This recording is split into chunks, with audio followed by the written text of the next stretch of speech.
I've decided to start a new life without you." The words sliced through the air of the upscale restaurant where we had gathered to celebrate my daughter's college graduation.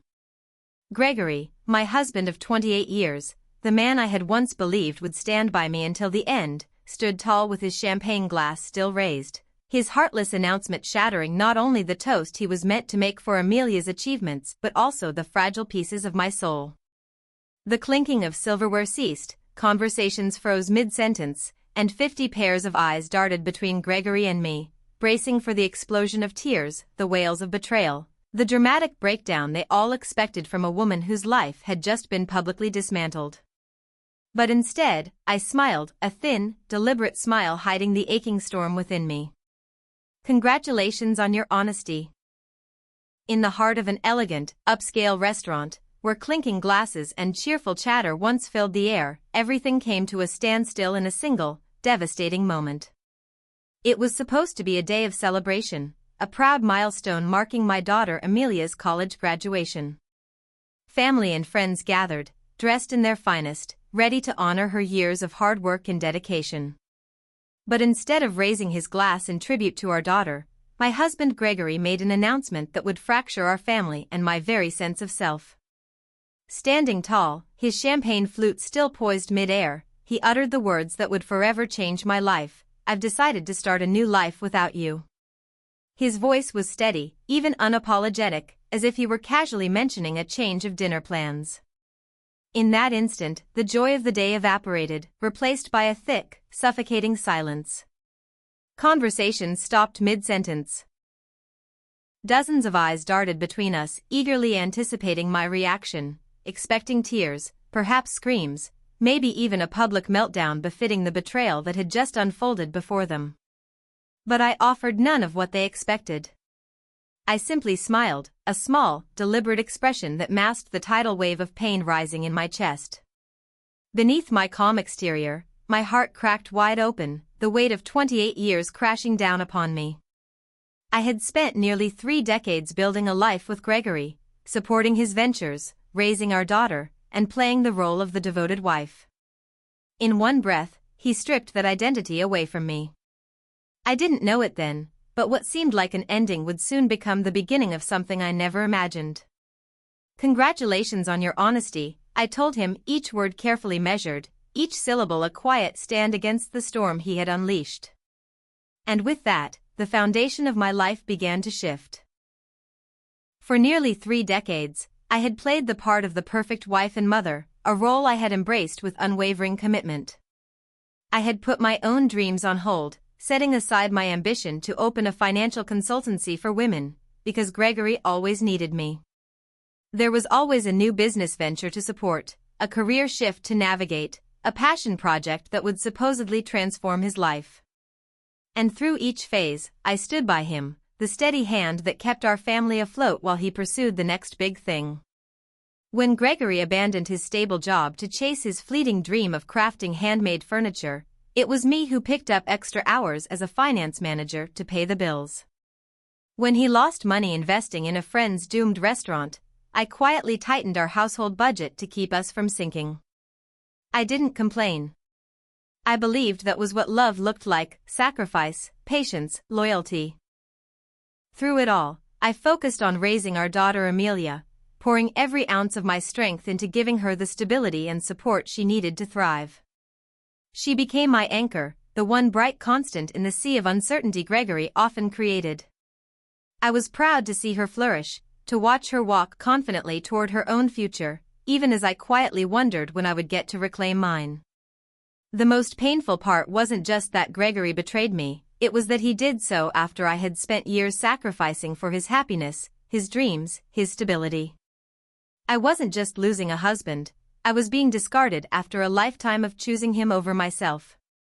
And perhaps the cruelest cut of all was that his betrayal was not spontaneous, it was a calculated, carefully plotted exit that he orchestrated to blindside me at the very moment I should have been celebrating our daughter's success. In his pursuit of freedom, he reduced me to collateral damage, a footnote in the life we had built together. But he underestimated me.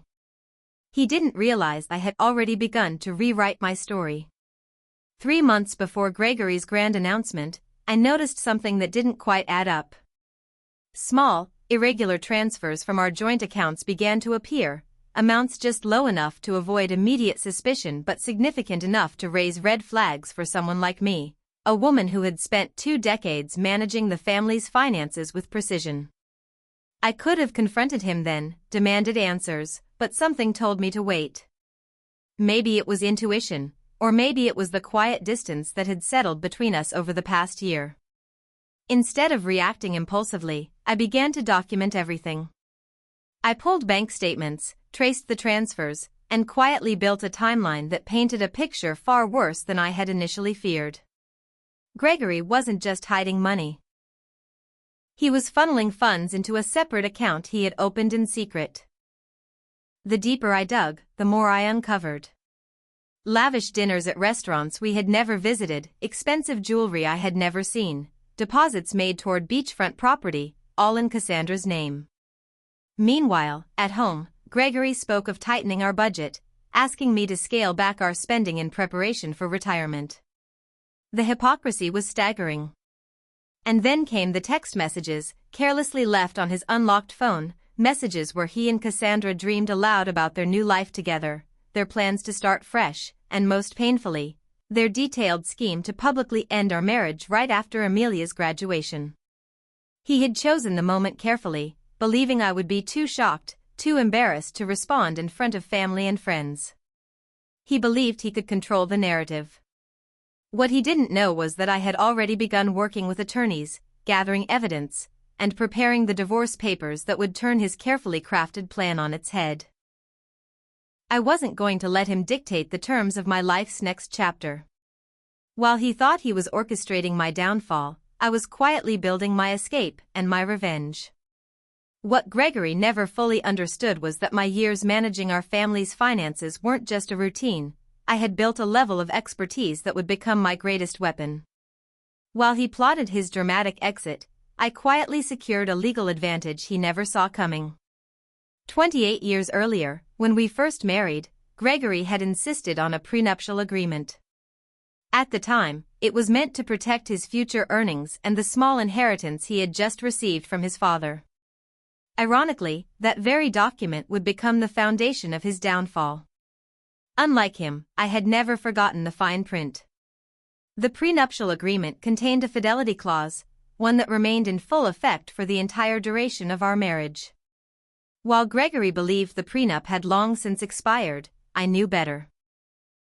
I verified its validity with an experienced family attorney, who confirmed that not only was the agreement still enforceable, but the infidelity clause would give me significant leverage in court. For months, I worked in secret, collecting financial records, documenting hidden transfers, and archiving incriminating text messages. I prepared divorce papers with strategic precision, timing the filing so they would be served on the morning of Amelia's graduation, hours before Gregory's public declaration.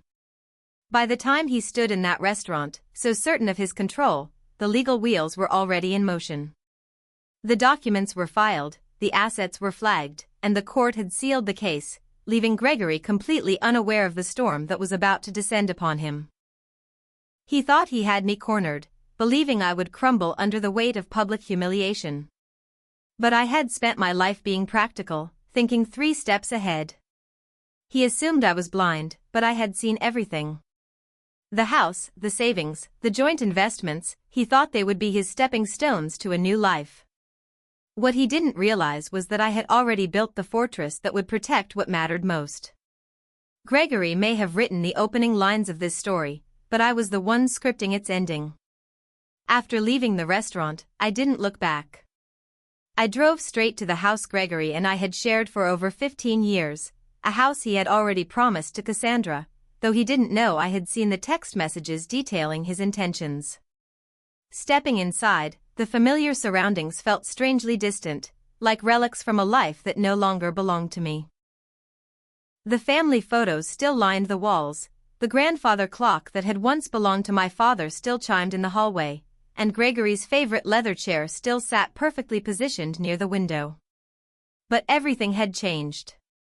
Upstairs, in our master bedroom, I found his suitcases hidden in the back of the closet, neatly packed in preparation for his carefully planned departure the following day. He was nothing if not predictable. Gregory had always been meticulous about his clothing, obsessing over the right crease, the right fold, but he had always been careless with the things that truly mattered.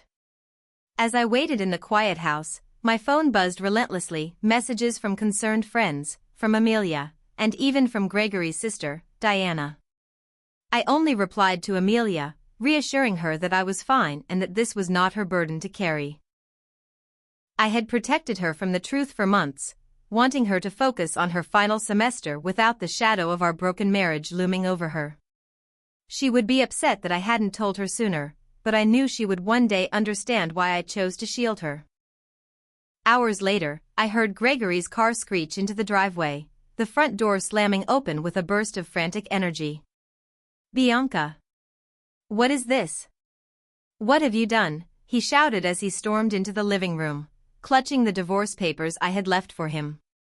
I sat calmly, closing my laptop, facing him with quiet strength. "You wanted a new life, Gregory," I said evenly. "I'm simply helping you start it." His face twisted in disbelief as the walls of his perfect plan began to collapse around him. After leaving the restaurant, I didn't look back. I drove straight to the house Gregory and I had shared for over 15 years, a house he had already promised to Cassandra, though he didn't know I had seen the text messages detailing his intentions. Stepping inside, the familiar surroundings felt strangely distant, like relics from a life that no longer belonged to me. The family photos still lined the walls, the grandfather clock that had once belonged to my father still chimed in the hallway, and Gregory's favorite leather chair still sat perfectly positioned near the window. But everything had changed. Upstairs, in our master bedroom, I found his suitcases hidden in the back of the closet, neatly packed in preparation for his carefully planned departure the following day. He was nothing if not predictable. Gregory had always been meticulous about his clothing, obsessing over the right crease, the right fold, but he had always been careless with the things that truly mattered. As I waited in the quiet house, my phone buzzed relentlessly, messages from concerned friends, from Amelia, and even from Gregory's sister, Diana. I only replied to Amelia, reassuring her that I was fine and that this was not her burden to carry. I had protected her from the truth for months, wanting her to focus on her final semester without the shadow of our broken marriage looming over her. She would be upset that I hadn't told her sooner, but I knew she would one day understand why I chose to shield her. Hours later, I heard Gregory's car screech into the driveway, the front door slamming open with a burst of frantic energy. "Bianca! What is this? What have you done?" he shouted as he stormed into the living room, clutching the divorce papers I had left for him. I sat calmly, closing my laptop, facing him with quiet strength. "You wanted a new life, Gregory," I said evenly. "I'm simply helping you start it." His face twisted in disbelief as the walls of his perfect plan began to collapse around him. When I arrived at Diana's house, she greeted me with a fierce hug, her concern written all over her face. She had just heard from Amelia and was still reeling from Gregory's public spectacle. As we settled in her sunlit living room, I explained everything, the timeline, the financial deception, and the evidence I had carefully gathered. Diana, who had always been fiercely independent, shook her head in disbelief at her brother's audacity. "I knew Gregory could be self-centered," she admitted, "but I never thought he would sink this low." We barely had time to process before the doorbell rang, and Diana returned moments later with a grim expression. "It's Gregory. And he's not alone." Gregory stormed in with Cassandra trailing uncomfortably behind him. His anger had hardened into something colder, something desperate. "Bianca, you need to stop this madness," he demanded. "Unfreeze the accounts. Let's talk like reasonable adults." Amelia, who had just arrived, stepped forward, placing herself slightly between us. "Maybe you should have tried being reasonable before blowing up our family in front of everyone," she shot back, her voice sharp with betrayal. Gregory's face twisted in shock. "Amelia, this doesn't involve you." Doesn't involve me, she echoed, her voice cracking but resolute. You humiliated Mom on my graduation day. You've been lying to us for over a year. How exactly does this not involve me? Cassandra lightly touched Gregory's arm, urging him to leave, but he shook her off. Diana crossed her arms, her voice firm. You created this disaster, Gregory. Bianca is not the irrational one here, you are. For the first time, I didn't rush to smooth over the tension or protect anyone's feelings. I had spent years being the family's peacekeeper, but that role no longer belonged to me. The accounts will remain frozen until the preliminary hearing, I said calmly. The judge will determine what happens next.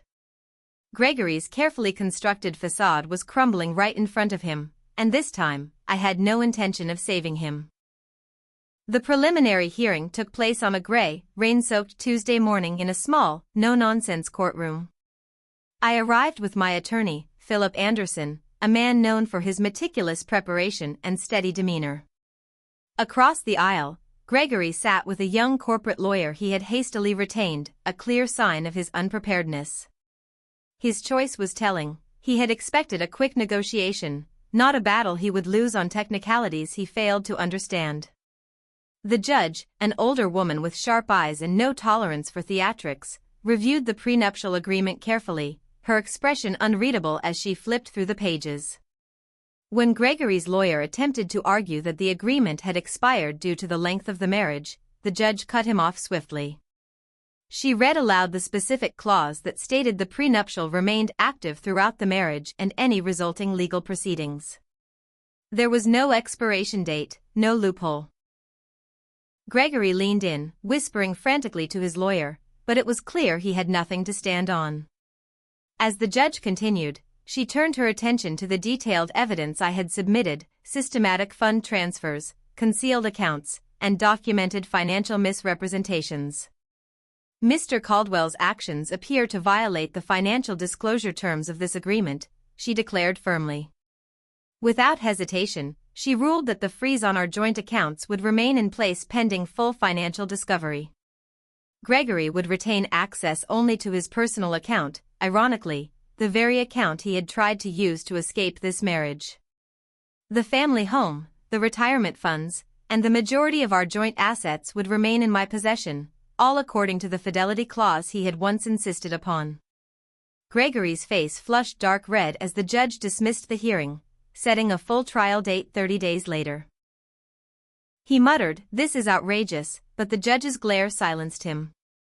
As I walked out of the courtroom, Gregory hurried to catch up with me, pleading for a reasonable discussion. I didn't stop walking. It mattered, Gregory, I said softly, until you decided it didn't. The fallout from Gregory's carefully orchestrated scheme was swift and brutal.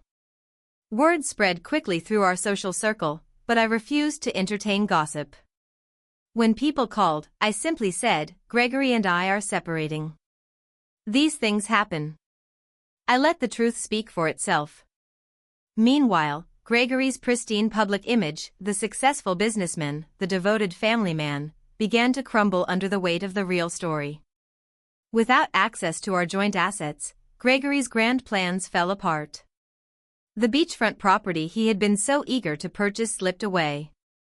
The luxury car he had placed a deposit on was never delivered. Even the apartment he had secured for his new life with Cassandra was suddenly out of reach when the leasing office flagged his credit application after I quietly intervened. Cassandra, who had once been so eager to start a life with Gregory, quickly realized the financial stability he promised was little more than smoke and mirrors. Within 2 weeks, she left him. According to a mutual friend, she told people she didn't sign up to date a man with financial problems. I wasn't surprised. Gregory had always been skilled at projecting success, but he was rarely capable of sustaining it without me quietly holding everything together behind the scenes. For the first time in decades, I felt free. I rented a modest office space downtown and launched the financial consultancy I had once set aside for Gregory's dreams. It quickly grew, driven by word of mouth, and I found deep fulfillment in helping other women navigate their own life transitions. I wasn't just rebuilding my finances, I was reclaiming my identity. Amelia visited often, proud of the work I was doing. "You're helping people through their worst moments, Mom," she told me. "I'm proud of you." I smiled, knowing that the woman who had once been known only as Gregory's wife and Amelia's mother had finally become someone she could fully recognize. Independent, strong, and wholly her own. The final divorce hearing fell on what would have been our 29th wedding anniversary, a strangely poetic ending to a chapter that had defined much of my adult life.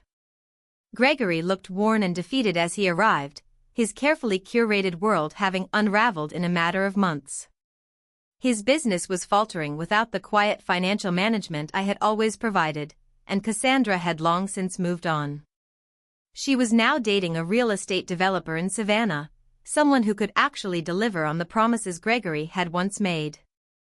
Most of our mutual friends had distanced themselves from him after learning the full truth, unwilling to be associated with the man who had so blatantly betrayed his family. The judge upheld the prenuptial agreement in its entirety, leaving Gregory with only his personal possessions, his struggling business, and the money in his private account, an amount that barely covered his attorney fees and a small apartment. Meanwhile, I retained our home, the bulk of our retirement accounts, and 70% of our joint investments, exactly as the agreement dictated in cases of infidelity. The justice was almost poetic. The very document Gregory had once insisted upon to protect himself had ultimately secured my future. As we exited the courtroom, Gregory approached me one last time. "I made a terrible mistake," he admitted quietly. "Is there any chance we could?" "No," I interrupted, my voice firm but calm. "That door is closed." He nodded, and for the first time, I believed he understood. "I hope you find happiness, Bianca. You deserve it." Perhaps it was the first honest thing he had said to me in years. 6 months later, my financial consultancy, Caldwell Financial Transitions, had blossomed into something far bigger than I had ever imagined. I had moved into a larger office, hired 2 associates, and built a reputation for guiding women through the financial storms of life. I wasn't just surviving, I was thriving. For the first time in decades, I was exactly where I was meant to be, on my own terms. The final divorce hearing fell on what would have been our 29th wedding anniversary, a strangely poetic ending to a chapter that had defined much of my adult life. Gregory looked worn and defeated as he arrived, his carefully curated world having unraveled in a matter of months. His business was faltering without the quiet financial management I had always provided, and Cassandra had long since moved on. She was now dating a real estate developer in Savannah, someone who could actually deliver on the promises Gregory had once made.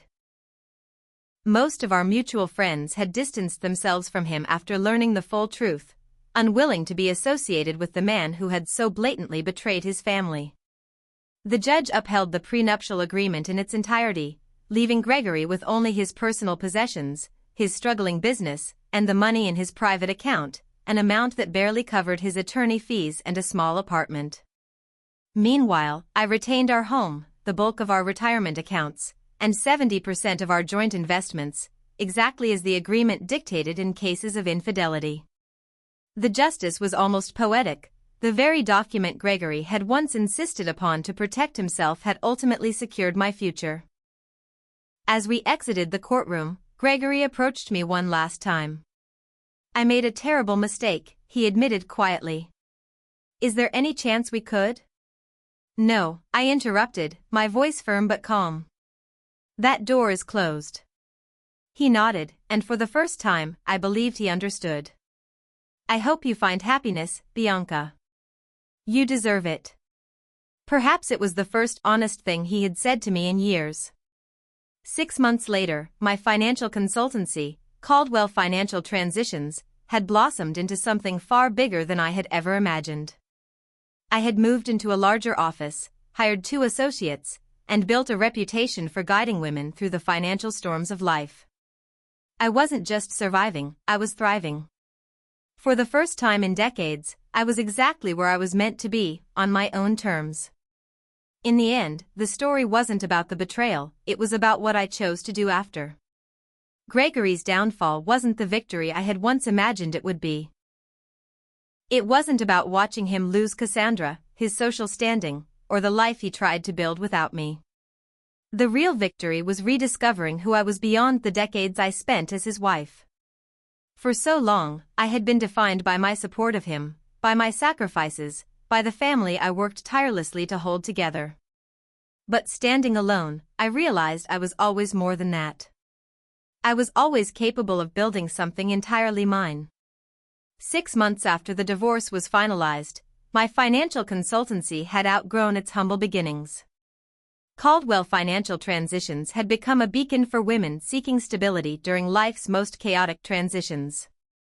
I found myself sitting across from women who felt as lost and powerless as I once did, and I knew exactly how to guide them through it.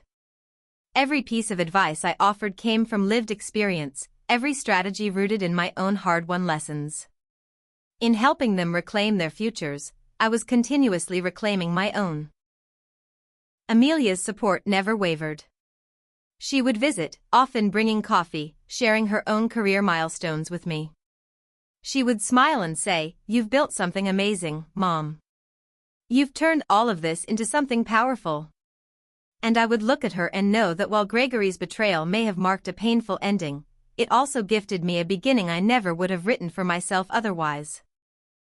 The life I built after Gregory wasn't a reaction to what he did, it was a choice to create something on my own terms. For the first time in decades, my happiness wasn't tied to anyone else. I had taken back my story.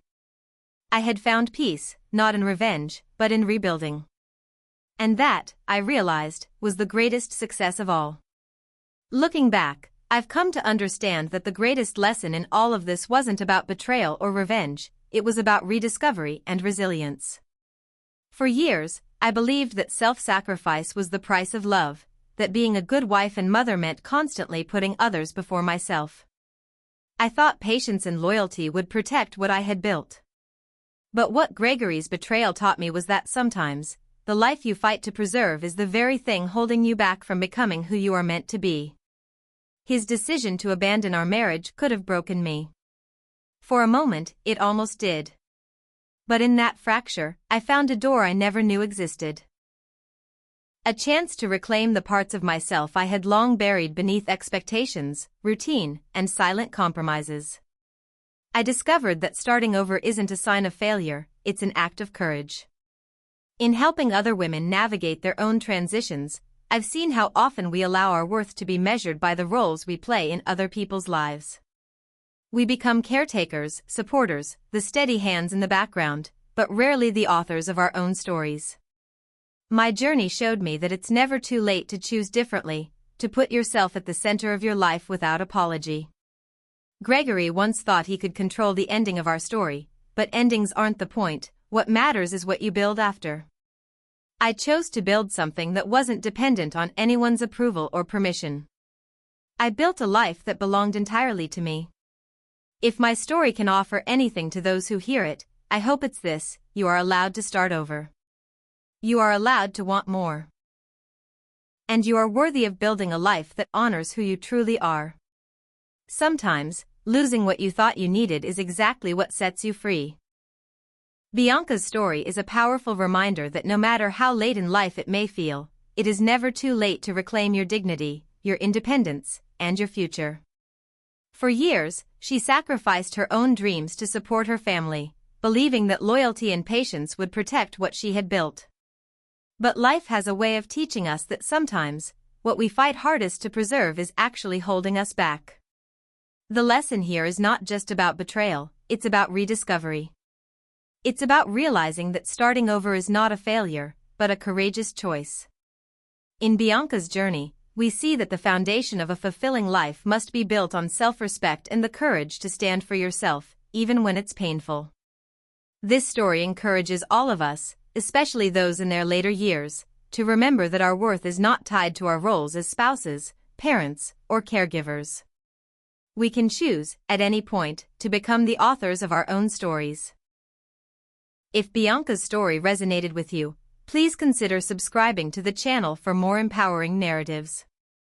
Share this video with someone who may need this reminder, and leave a comment to tell us your thoughts or share your own journey. Your voice matters, and by engaging, you help build a community where life's most valuable lessons are passed on and celebrated. Sometimes, freedom and self-worth are only one bold decision away.